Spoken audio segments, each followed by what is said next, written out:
Salut les amis, j'espère que vous allez bien. Bon, aujourd'hui, un sujet assez particulier.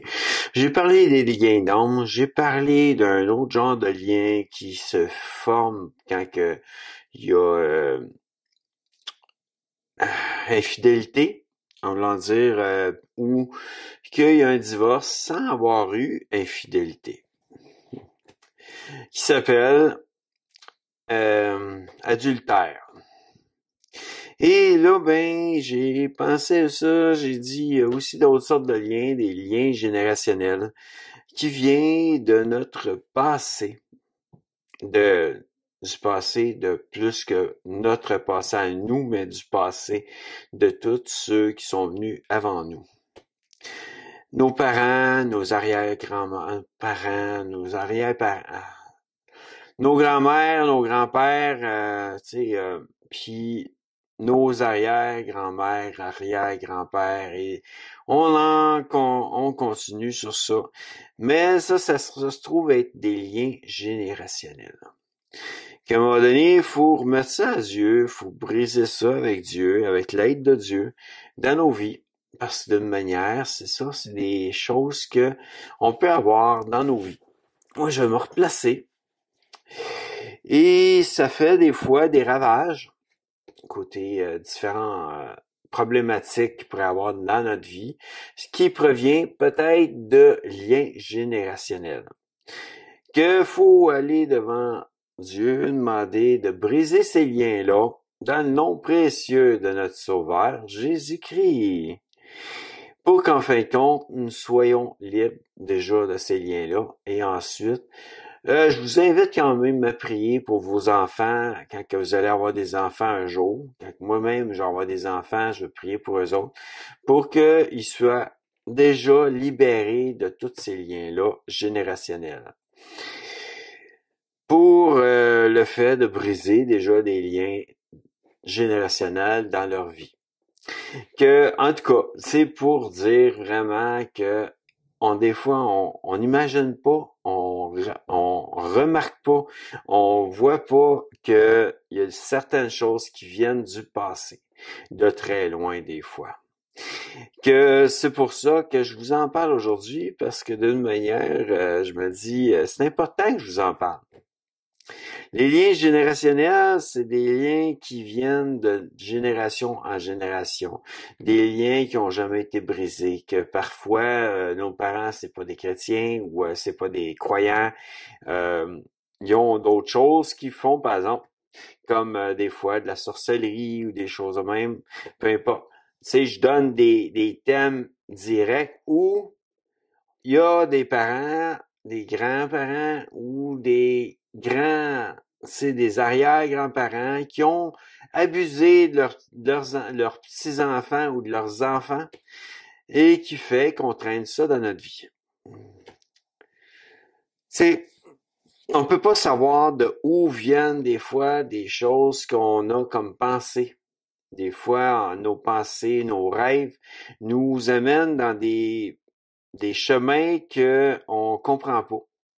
Mais il y a des choses, des fois, qu'on n'a pas vécues, mais qui ont été vécues auparavant, avant, qui fait que ce genre de rêve-là ou de pensée viennent dans notre vie.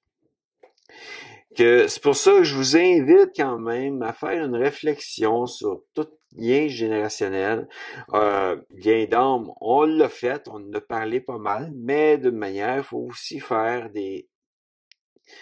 parce que je pense qu'un lien générationnel peut aussi amener certains liens d'âme dans nos vies. C'est pas voulu, c'est juste que d'une manière, il y a quelque chose qui s'est produit. Ensuite, c'est sûr, adultère, ça c'est d'autres choses, c'est carrément à part. Mais d'une manière, j'ai l'impression qu'un lien d'âme peut venir aussi d'avant nous. En voulant dire, je ne fais pas juste y passer, j'en suis sûr. Il faut que je regarde ma batterie, puis je vais peut-être juste vous mettre sur pause, juste le temps que je branche ma caméra, puis je reviens. De nouveau.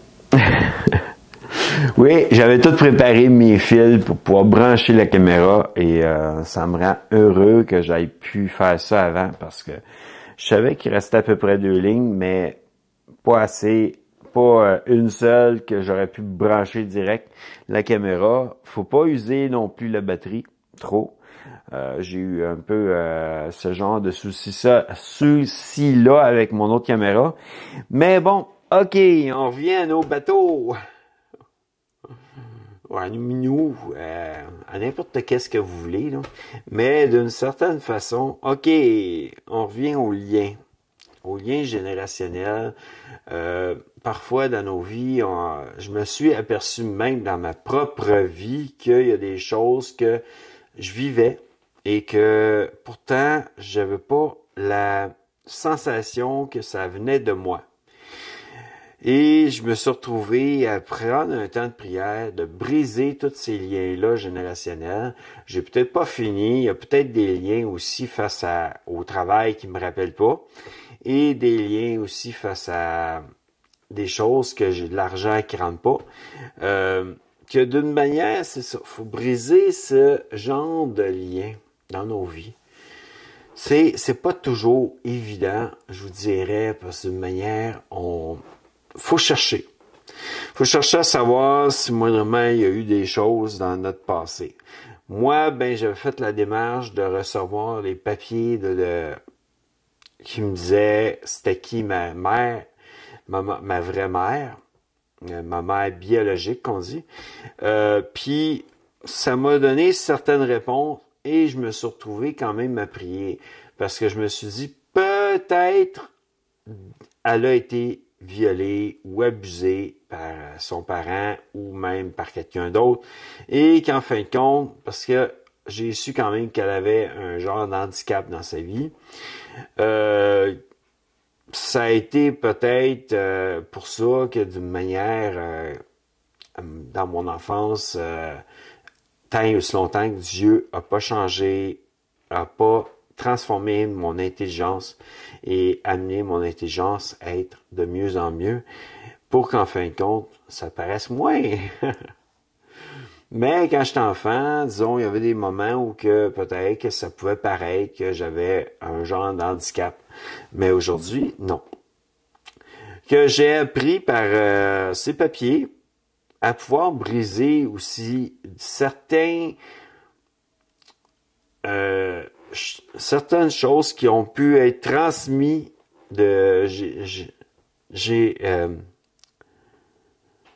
en tout cas de génération à génération, que d'une manière pas des liens d'âme ni des liens générationnels, mais je cherche le nom, en tout cas, c'est pas grave.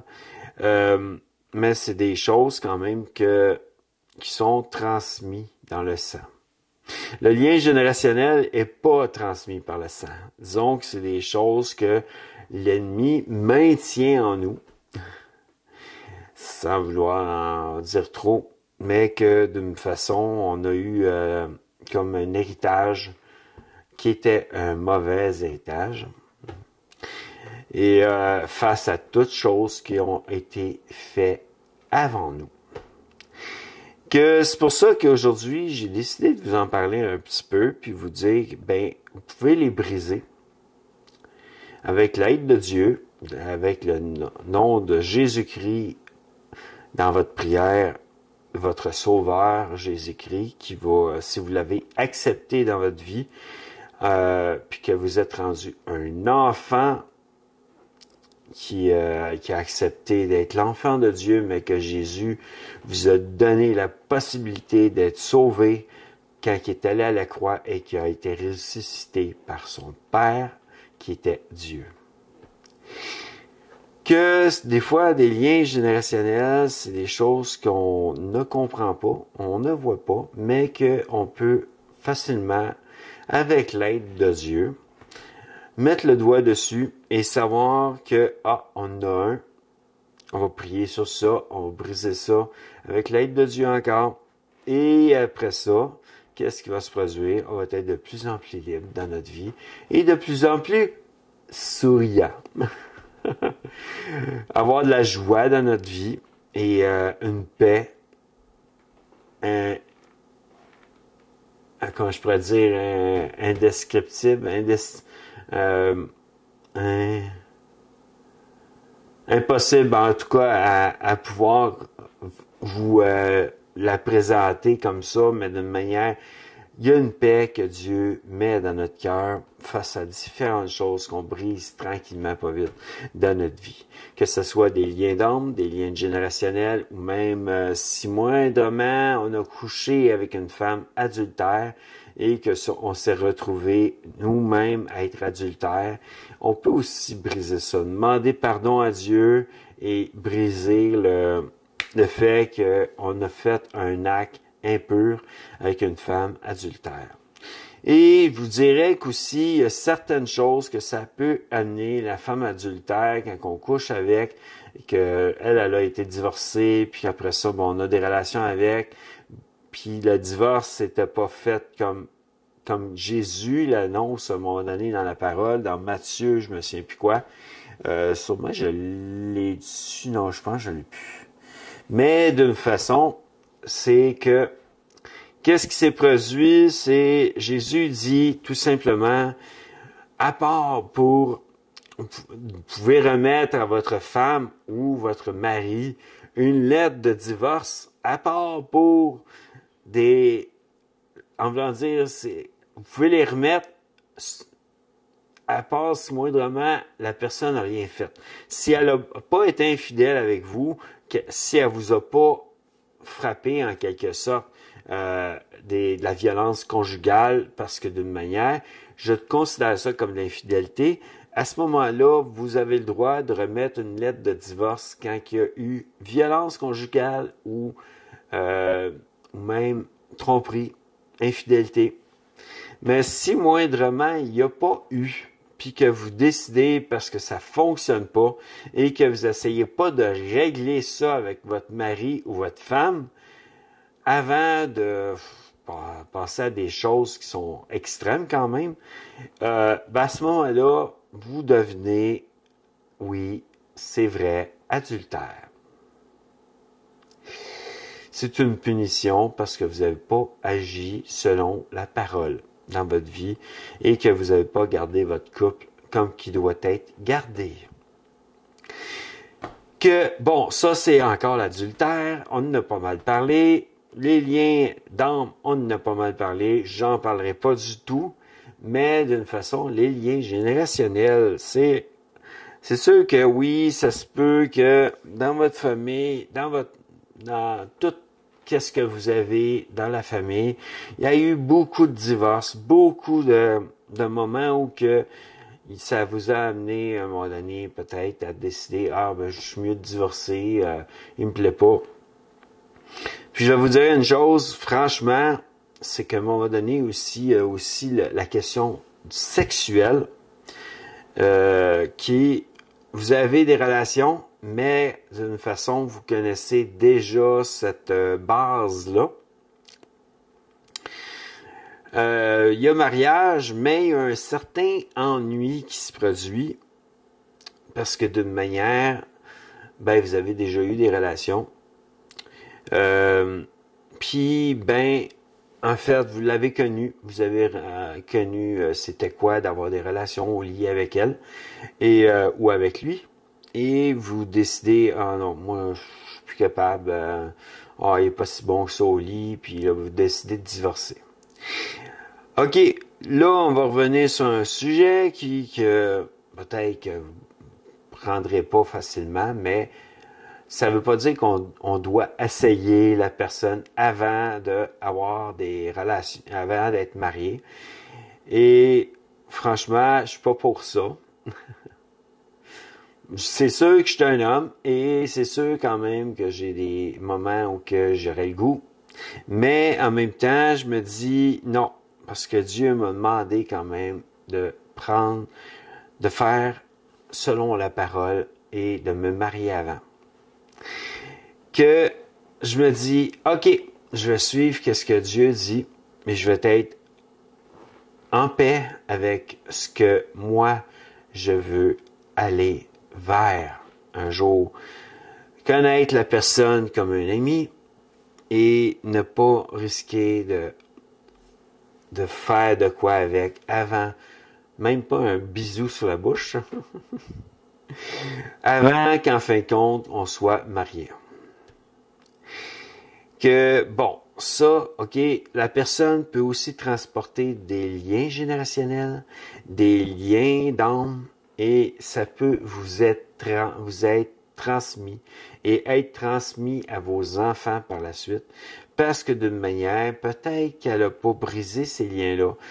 Amenez-la à pouvoir, la personne, en quelque sorte, c'est au féminin, amenez-la à pouvoir faire le bris, pardonner toute relation passée et briser tout ce que ça peut y avoir amené dans sa vie avant de avoir de quoi avec de plus même avant le mariage, avant d'avoir une relation sexuelle avec, amenez-la à pouvoir briser tous ces liens-là pour qu'en fin de compte, vous partiez sur une base à zéro, en voulant dire qu'il n'y a rien qui peut faire que les enfants vont avoir en fait, les enfants avec votre relation sexuelle vont quand même avoir certains liens à cause qu'en fin de compte, c'est comme dit comme un péché. Ça ne veut pas dire que vous devez prendre votre sperme, puis en fin de compte, introduire dans le ventre de la mère l'enfant pour qu'en fin de compte, elle aille l'enfant sans qu'il y ait eu une relation sexuelle. Ça nous a été donné le plaisir d'avoir une relation sexuelle avec notre femme, notre épouse, et on a le droit de pouvoir avoir ce genre de relation. Mais après ça, priez pour votre enfant quand il est né, ou priez même pendant qu'il est dans le ventre pour votre enfant, pour qu'en fin de compte, il n'y ait rien qui se met dans sa vie, puis que vous puissiez briser ces liens-là avant même qu'ils naissent. Vous savez, j'ai pas d'enfant, j'ai pas de femme, j'ai personne dans ma vie, mais il y a des études quand même que j'ai fait. Il y a des livres que j'ai commencé à lire et il y a des choses que j'ai commencé à comprendre que ça fait dans notre vie, dans la vie d'un enfant qui vient d'être né d'une mère. Et certaines choses sont possibles avec Dieu d'être brisées. Si moindrement vous êtes né d'un viol ou d'un abus sexuel envers votre mère, que vous ne le saviez pas peut-être, mais que si vous êtes né de ça, à ce moment-là, il y a des choses à briser pour qu'en fin de compte, vous puissiez revenir être avec Dieu, puis être toujours dans une paix et dans une joie. Mais que vous puissiez aimer à nouveau par la suite et sans risquer d'avoir des problèmes avec ces personnes-là, sans risquer que ça passe à un abus ou un viol, votre relation avec cette personne-là, parce que d'une façon, qu'est-ce qui se produit par la suite? On peut avoir certaines choses. Si vous avez vécu un abus ou un viol enfant, quand vous étiez enfant, ça aussi, vous devez briser ça. Tout lien générationnel qu'on parle, c'est souvent des choses qui sont avant vous. Donc, vos parents, vos grands-parents, vos arrière-parents, et ainsi de suite, un peu plus loin, tout ce qui peut savoir produire. Si moi, tout ça, ça amène des liens générationnels dans votre vie, et vous devez vraiment les mettre devant Dieu, de briser ça avec le nom précieux de Jésus-Christ, le Fils de Dieu, pour qu'en fin de compte, vous puissiez avancer dans le bon chemin par la suite. Moi, disons que j'ai fait pas mal de chemin depuis ce temps-là. J'ai pardonné à tout ce qui pourrait s'avoir produit avant moi. Et j'ai brisé ces liens. Et en même temps, ben c'est sûr, j'ai de l'aide, je regarde des vidéos et il y a des choses que j'aime bien regarder et qu'il parle des liens générationnels aussi. C'est des liens que je n'avais même pas pensé de parler sur ma chaîne. Puis pourtant, c'est quand même de quoi que j'ai beaucoup travaillé. J'ai beaucoup pardonné à certaines choses de mon passé pour qu'en fin de compte, je puisse partir à neuf dans des relations prochaines un jour, puis partir à neuf pour que vous puissiez vous aussi partir à neuf. C'est pour ça que je vous en parle. Et je vous amène ce que je dis pour pouvoir justement que vous soyez bénis. Et si moi, dans ma vie, j'ai été capable de le faire, vous en êtes capable. Et tout que vous puissiez demander à Dieu de vraiment amener une paix dans votre cœur. Il y a certaines choses, des fois, tu sais, une personne qui est angoissée, mais à grosse angoisse dans sa vie sur n'importe quel sujet, et que vous arrivez dans votre vie, mais que vous vivez ça aussi, demandez-vous si c'est pas des liens générationnels qui vous a donné ça, cette angoisse-là qui vous rend extrêmement malade. Pour qu'en fin de compte, vous puissiez briser ça dans le nom précieux de Jésus-Christ. Et je vous dis à bientôt dans une prochaine vidéo, les amis, parce que on finit ce sujet. Puis, tout ce que vous pouvez savoir de ça, c'est un peu tout ce que vous vivez dans votre vie. Moi, ce que j'ai vécu dans ma vie, j'ai brisé ces liens-là. Il y a un moment où que j'avais beaucoup d'angoisse, j'étais toujours anxieux, j'étais jamais en paix. Et il y a un moment où j'ai brisé ça et je ne suis plus anxieux. Si ça m'arrive de temps en temps, je reviens en prière, je rebrise ça, je dis j'ai déjà la victoire sur ça et je redonne ça à Dieu d'une autre fois et je dis dans le nom précieux de Jésus-Christ, j'en ai déjà été libéré, donc je suis déjà libre. Et il est mort à la croix pour vous les amis. À bientôt dans une prochaine vidéo. Là, je me suis répété.